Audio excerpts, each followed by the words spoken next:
Imagine a world where anxious thoughts slow down, not vanish, but gently ease. Where the noise of social media, comparison, and digital overload softens into mindful stillness. Now imagine that antidote isn't a new app, a pill, or a trendy retreat, but a centuries-old practice, Zen Buddhism. Could this ancient wisdom offer Gen Z a deeper balm than fleeting dopamine hits and self-help hacks? This isn't about exotic monasteries or complex rituals.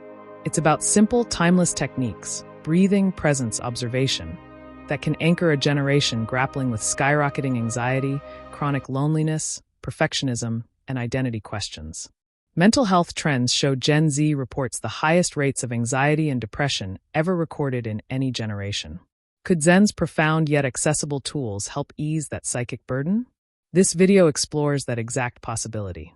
Welcome to the Unfolding Journey, your safe space for exploring ancient wisdom in modern lives ere we delve into spiritual practices, mental wellness, mindful living, and inner transformation, especially for the digital native generation. If you're curious about how age-old techniques can empower your mental and emotional well-being, you're in the right place.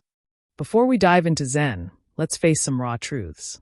Gen Z, those born roughly between 1997 and 2012, are facing an unprecedented mental health crisis. According to data from the CDC and the American Psychological Association, Gen Z reports the highest levels of anxiety, depression, and stress of any generation alive today. Rates of self-harm, suicidal ideation, and burnout are alarmingly high, especially among teens and young adults. Why is this happening? There are several key contributors. For one, the digital age has radically changed how we relate to ourselves and others. Social media fuels constant comparison, FOMO, and curated perfection. Even moments of rest often involve passive scrolling, not true restoration. Add on academic pressure, economic uncertainty, climate anxiety, and political instability, and you've got the perfect storm. Many Gen Zers are actively seeking help, therapy, medication, apps, and online communities. These can be powerful tools, but many still report feeling lost, overwhelmed, or empty. That's where Zen Buddhism enters the picture, not as a replacement, but as a potential deep spiritual antidote. One that doesn't try to fix or numb pain, but teaches us how to be with it, breathe through it, and let it go. Zen Buddhism is often shrouded in mystery, associated with cryptic monks, koans like "What is the sound of one hand clapping?" and minimalist aesthetics. But at its core, Zen is disarmingly simple. Zen, which evolved from Indian Mahayana Buddhism through Chinese Chan and later into Japanese Zen, emphasizes direct experience over intellectual understanding. It invites us to stop seeking answers, and instead wake up to this present moment. At the heart of Zen is zazen, or seated meditation. Practitioners sit still, usually facing a wall, eyes lowered, simply observing the breath and thoughts as they come and go. There's no striving for enlightenment or bliss, just attention. Just presence. Other common practices include walking meditation, kinhin, chanting, and mindful everyday actions, like eating or washing dishes with full awareness. Zen's teachings revolve around several key principles. Impermanence. Nothing lasts forever. This paradoxically brings peace. Non-attachment. Suffering arises from clinging. Letting go frees us. Beginner's mind. Approaching life without assumptions or ego. No self. A deep recognition that identity is fluid and interconnected. Zen isn't about religion, dogma, or belief. It's about seeing clearly.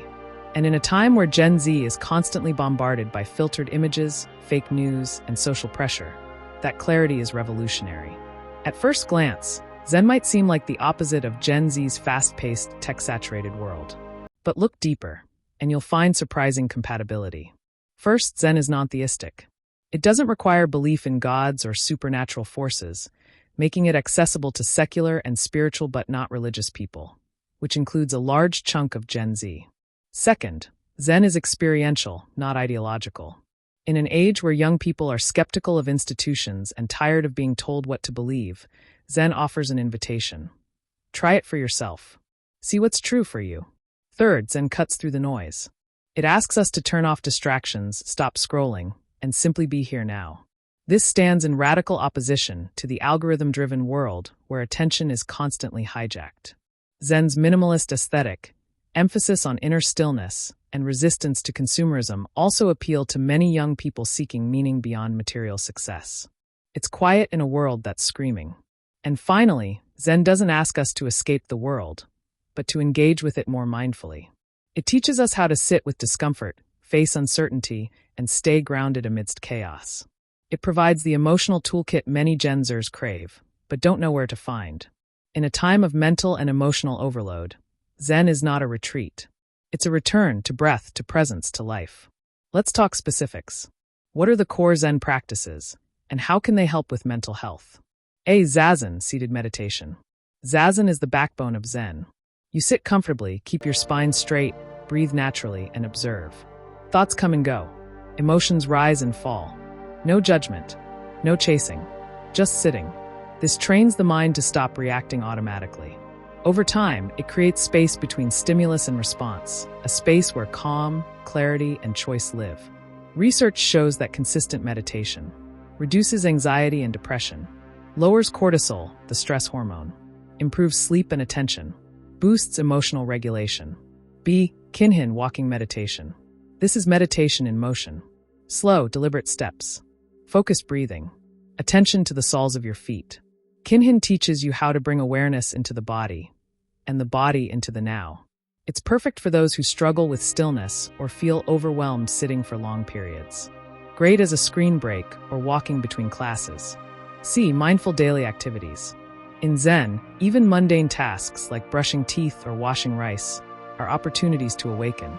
You bring full attention to what you're doing. You slow down. You feel each movement. This rewires the brain. Instead of living in autopilot, you begin to inhabit your life more fully. D. Koans. These are paradoxical questions or statements like, what is your original face before your parents were born? They aren't meant to be answered logically. They're tools to short-circuit the overthinking mind and spark intuitive insight. For Gen Z, often caught in endless loops of anxious thought, koans can be like mental yoga, stretching beyond binary thinking.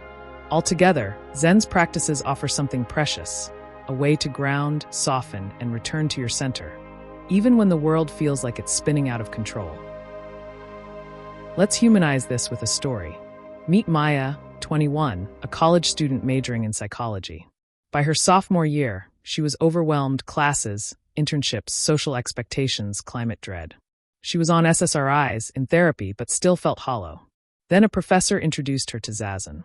Skeptical at first, Maya committed to 10 minutes a day. At first, it was uncomfortable. Her thoughts were loud. Her legs fell asleep. But by week 3, she noticed something. She was less reactive, less tense. She still had anxiety, but it no longer had her. She was sleeping better, eating mindfully. She began to trust her inner compass. Maya's story isn't unique. Studies from institutions like Harvard, Oxford, and UCLA show that mindfulness-based practices, many derived from Zen, lead to 38% reduction in anxiety symptoms, improved emotion regulation in young adults, lower levels of social media addiction, increased feelings of purpose and meaning.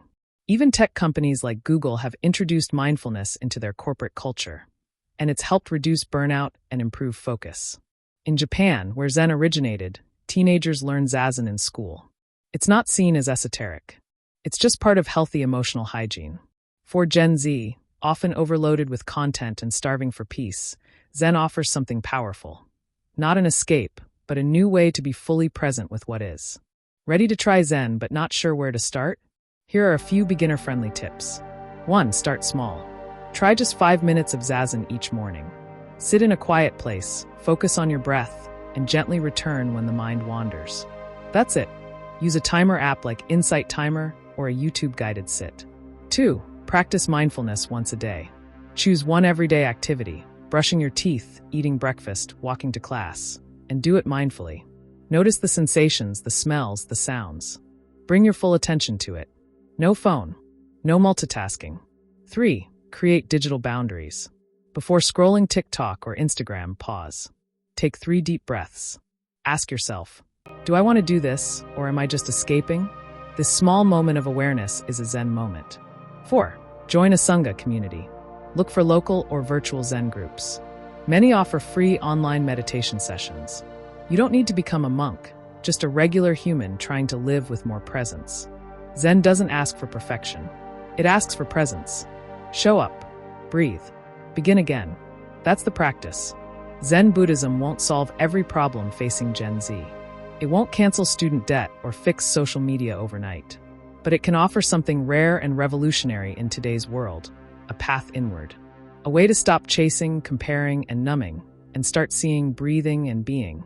In a culture obsessed with doing more, Zen whispers, just sit. If even one person watching this video pauses today, takes a mindful breath, and notices the stillness underneath all the noise, then this message has done its work. So here's your invitation. Don't just watch. Try. Sit for 5 minutes. Breathe. Come home to yourself. If this resonated with you, subscribe to The Unfolding Journey for more explorations into ancient wisdom, spiritual growth, and mental clarity in the digital age. Hit that like button if you found this helpful. Subscribe if you want more, and ring the bell to stay connected. Let's keep unfolding together.